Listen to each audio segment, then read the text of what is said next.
Hello, everyone. A very warm welcome to our viewers and heartfelt congratulations to the global medical physics community on the celebration of International Medical Physics Week 2026.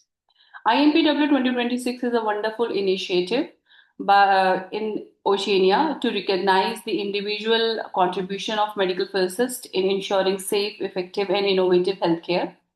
This year theme is Sustainability in Healthcare, the Medical Physics Contribution.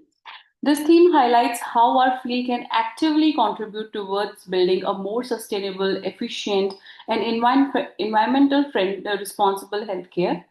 At AFOMP, we are celebrating IMPW this in a special way by hearing our young and future generation of medical physicists. Their perspectives, ideas, experiences are essential in shaping the future of our profession. So today we are delighted to have with us Dr. Kevin Ko. He's a senior medical physicist from NCCS. He is also a lecturer at Nanyang Technological University, Singapore. He is also a treasurer of Society of Medical Physicists of Singapore. And of course, he's a CIFOM representative for AAPM Global License Committee. So, and of course, a very young and promising young medical physicist and a recipient of P.N Krishnamoorthy Memorial AFOM Young Achievers Award 2025. So we welcome Dr. Kevin. It's pleasure to have you with us. Hello, Dr. Kevin. And many, many congratulations once again on your achievement. Let's begin with our conversation. Thank you. Okay. So if you're ready, we can start right away. Yeah. Okay. Okay. So Okay. Yeah. this Sure. theme focuses on sustainability. In your view, how any medical physicist contribution or contribute in building a more sustainable healthcare system? Yeah, I think maybe medical physicists, we are like kind of like maybe in a unique intersection between like, technology, Yes. clinical practice, QA, stuff like that. So we are in a very good position to, drive towards all the sustainability in all the different ways, right? So I think maybe offhand, what I can think of is usually I mean, we are all scientists, we are all trying to do something, and but sometimes we might be doing more, right? More than what we are supposed to do. So, but then again, doing more with less might also be a way to sustain things. We might not need so many things. We can do something more with something less, if you get what I mean. So it's basically like an idea from IKEA, the furniture company, where the boss, we need to simplify things. So it's a way of sustaining things. For example, like maybe let's say we were to have we can optimize whatever we have already in the clinic, and we not necessarily need to buy a new equipment. We can try to optimize it, like maybe reduce unnecessary CT scans, Yeah. optimize the reconstruction parameters, things like that. And with that, we can kind of like, lower radiation dose, extend the equipment lifespan, all these things. So all these are small little things we can also kind of contribute to, sustainability. That's one. And then that's on top of what, the equipment stuff. Of course, there are other things like, with our knowledge, we can help our own centers, invest wisely on equipment instead of just, spend the money redundantly. So this is what we come in place for our centers as well, right? I feel. And then of course, I play a big part in the education of medical physicists over here for my center and the country as well. So I think to have a very healthy and a sustainable healthcare system, Yeah. we need to have like a pipeline for our competent professionals. So it's good to have structured training programs. We are there to build the infrastructure, human infrastructures that we keep the system running long. For any piece of equipment that is decommissioned, we can use it to teach the students, stuff like that. So all these small little things, it is although it's small, but I think it kind of also contribute to, all the sustainability work that as a medical physicist we can contribute to the healthcare system. That's my personal take on this thing. Yeah, yeah. Yeah, That's very insightful, and I totally agree with that. The small changes will bring big changes. Okay, yeah. that's very interesting. And I know you are a kind of a very active researcher. So I just wanted, could you share how your work or the research aligns with the sustainability in healthcare, or how you see this evolving in the future? Yeah, I think actually a big part of my own research work actually contributes to this environment sustainability thing kind of things. So what I am very involved in is because things like I because I'm working with the Singapore Center of 3D printing. So 3D printing in radiotherapy is kind of like a up and coming thing, talked around the world. Yeah. um it's a platform that we can customize things, and although it's plastic, sure, but we can reuse it and remake the plastic filament. So for example, um like when we are talking about 3D printing using filament, filament base, so those are like filament drums, a filament, we can actually make the filament ourselves. Yeah. So I do have established kind of like a pipeline in our collaboration center where we can remake the old plastics and put it in, mix it together with the one that are new, and then we mix it and we can reprint things. Basically, you can reprint boluses, reprint immobilization devices, or any other small little things that help you with your clinic to make the clinic work easier. So for example, even let's say my couch, I need some fixation to stabilize some stuff during, let's say I want to do mold care or whatever. I can just use 3D printing to help me to mold it up. So these are small little things we can even help to contribute in 3D printing, where all these things eventually, I mean, even though we're gonna use for long term, we can save on a lot of plastics, and all these plastics can be reused technically. So if you have a pipeline set up, right, then technically whatever you print after the patient is gone, we can just throw the plastic back, churn it back into other filaments again, and then reuse it. So it's a very self-sufficient kind of clinical physics practice, I think. And I think there are a lot of countries also, a lot of clinics in the world are also starting to come up with these kind of things, 3D printing, making use of 3D printing in their clinic. So this also save costs as well. It's cheap. So yeah, this is one thing that is good also for the for us, for the clinic, for the environment, right? So that's on the like a environment level. Yeah. Then we also have like workforce sustainability as well, right? So which goes back to the previous point I say when we are talking about a structured clinical program. Um, when we design this kind of program, actually give students meaningful exposure, right, to the breadth of all these medical physics work, right? So although these are small little pipelines that we have that we built for the clinic, it is kind of helping to sustain the workforce in the region, right? We provide trainings not just for the country itself. We also provide trainings for any visitors who wish to join us. So, for example, in the region, I think a few countries in the region that has proton therapy. So we all help each other, kind of support each other in terms of training, sharing information. These are also part of like a sustainability workforce, right? So yeah, this they kind of play a part as well. So that's what I feel. Yeah. Yeah, it's really great. I think recycling is a key on the environmental level, and Yeah. inclusivity is definitely a good factor. It will definitely help us sustain and progress. Yeah. Okay, so now I just want to know, like, how do you perceive a firm's contribution to medical physics community, particularly in supporting professional like yourself? Yeah, good thing. A good point. The thing is because I feel the A-form when we have conferences, um, it's not just for sharing what we have done, right? Yeah, It's more of also on the personal level where you connect with people. of course. Um, when we have a platform to talk to people, that's where we can actually exchange ideas, where ideas start to bloom.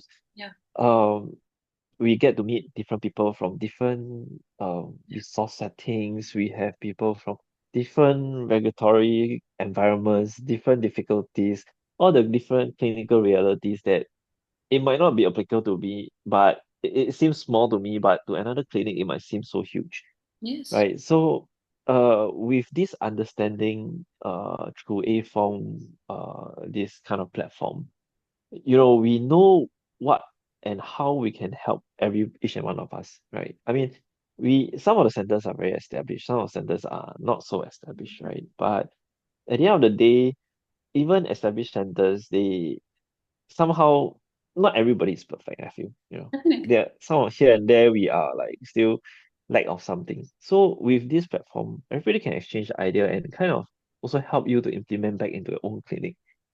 So I think it helps us also, give us the visibility that for give everybody an opportunity to be visible in the region. And also, I mean, of course, on this award that I won, um, on top of that, it also provides me like a recognition or more like a affirmation that, whatever I'm doing, it is right. It's not something that is useless or whatever. It shows that the effort that you put in to help to do research on things and Yeah, to improve the treatment, the workflow, whichever, it's although it might help not every people, maybe it can at least help one or two people in the region, yeah, then at least it's helpful. So with this thing, it kind of affirm me that, maybe this is something that I can continue to do and contribute, right? In terms of not just clinical work, but also research work when I start to publish, uh, it's recognized and, it's something that is useful for people to basically reuse in their clinic, stuff like that. So it's a great platform basically, right? Not just for PR, yeah, for learning new technical stuff, it's also for kind of recognition of what you have done so far. yeah, Then yeah, this is kind of reaffirming your career as well, I think. And then with that being said, I think it's also nice that I know that AFOM, they also emphasize on harmonizing standards and education across the region and stuff like that. yeah. So I think We have mentor with mentee effort put program. in, Yes, in the yeah, yeah, exactly. So we have all these programs available in the AFOM where, yeah, I mean, we can slowly build it up and, establish all the benchmark within the region, definitely. facilitate it helps to facilitate all the knowledge exchange, help to raise the standard for everybody. And that's where we can improve all the clinical treatments that we can provide for all the patients, for the region. So it is really a well resource kind of platform, I feel, for the region as well. Yeah. So it actually benefits me. So Yeah, yeah. yeah. Definitely, it's great. I totally understand the feeling because AFOM is a region where there is a lot of economic and professional diversities. You can have one country which though they have a very strong financial backgrounds and very good professional practices, but on the other hand, we can have a small country who may be struggling to even start the courses of medical physics, standardizing the practice. So I think even such kind of a platform is very important where young achievers like you get a platform and more visibility, and the people also get to know your work, and it can, of course, encourage them, and of course, give you Yeah. a contact point as well. So just a Yeah. quick remark on like how your association with AFOM has influenced your personal growth and opens up opportunity for you in medical physics. Have you observed something like that? Yeah, I think so. I think so. Because like with this recognition, I think it encourages me to, do more research and Yeah, uh I mean it pursues both research and professionally in terms of clinic and wise as well. Um because I'm still in the early stage, kind of early in the career, right, compared to majority of people.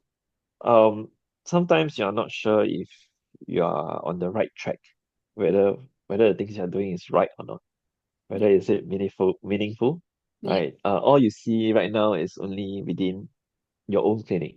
you are very in your own bubble when you're working here in your own clinic. But when you go out to conferences like AFOMP conferences, you get to see where you are. You're just a very small thing compared to the grand scale of things, right? So when this kind of uh awards come about, it recognizes where you are, Yeah. and your contributions are already, kind of recognized, validated, right? And then it kind of gives you motivation as well. So, and then with that, of course, um, it also helps you in your own career, right? If your boss sees that, you are recognized by an A form, winning an Definitely. award. Oh, Yeah, actually, yeah. this guy is good, that Yeah, kind of thing. recognition is Somehow, something very important. Sometimes yeah, it bring you confidence, maybe a direction. So sometimes that's yeah, all we need, a confidence or maybe a recognition. exactly. Yeah, because when you're doing research, sometimes you might get too lost and too deep into whatever Yeah, you're doing, and you might just lose track of things. So I think people who do research, I think everybody knows, right? When you're so yeah, focused on something, trying to figure out something, you somehow might get lost if you don't hold yourself back. But yeah, yeah, I think with this award, it kind of, let you affirm to do more, and yeah, through irregardless research, education, whatever, all the efforts that you put in is worth it. Yeah. yeah, yeah. Definitely. I agree totally. Yeah. So finally, Kevin, I have a last question for you. Like, what is your message or a advice you want to share with our young generation, inspiring to build a career in a medical physics? Wow. Um, Would you recommend I it? think, yeah, good point. I think to me, I think one thing is be curious. I mean, this is what every researcher I think should have. Be curious, not just within your clinical work. You have to be curious beyond your clinical duties. Day by day, I mean, we all have to do all the mundane stuff, your QA, your plan check, whichever. But on top of that, to really grow, probably have to ask, why are we doing this? What if we do that? Can we make things simpler? Can we make our life easier? So what happens if, all the what if questions to yourself, then with that, you can kind of push your own career, man. Because medical physics is a very constantly changing Yeah, very dynamic. career, right? It's not like something that you do and then that's it, right? Every now and then when technology advance, you have new thing coming out, you have new practices, uh someone come up with a better workflow, everything can change, anything can change anytime. So if we don't keep up to the work that people are doing internationally, your career will stay stagnant, to be very honest, I feel.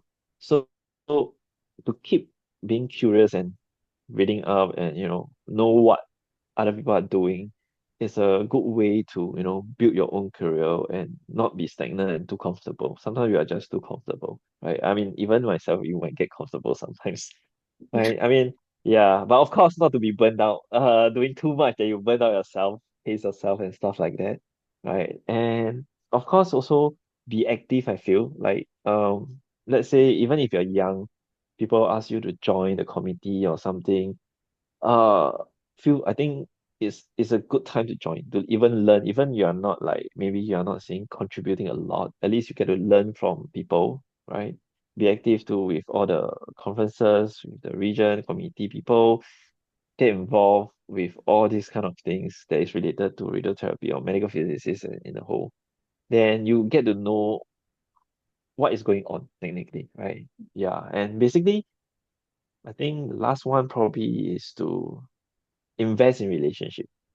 Yeah, Yeah, I think personally, if I mean, you can do a lot of publication yourself, sure. But if you do not invest in relationship, basically if you don't communicate with people, our community is so small. Medical physics, I feel, is small, very small in the region, right? So when you meet people at conferences, you have mentors around, you collaborate with people. When all these relationship kind of build up, it kind of also like define your own career, right? Yeah. It's not just your H index, I feel. Yeah, so I think just probably try to be generous with your time, your knowledge, and stuff like that. Yeah. Then I think this kind of thing will return over time, right? So I think as much as for myself, try to talk more to people. I feel as a young physicist, that's where you get to learn more.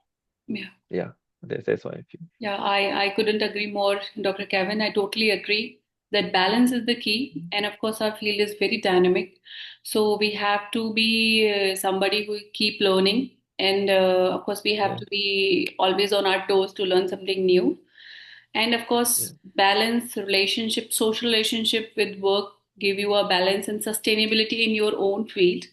So, thank yeah. you very much, Dr. Kevin, for sharing your valuable Thank you so insight and much. experiences. It was truly inspiring to Yeah, hear your thoughts. And once again, yeah. wishing everyone a very happy International Medical Physics Week 2026. Let us continue working together towards a more sustainable, impactful future in healthcare. So tomorrow we will have another inspiring interview with a young awardee Sri Ram Rujurkar along with interview featuring Dr. Vanessa from Australia. So thank you all for watching us. Thank you, Dr. Kevin.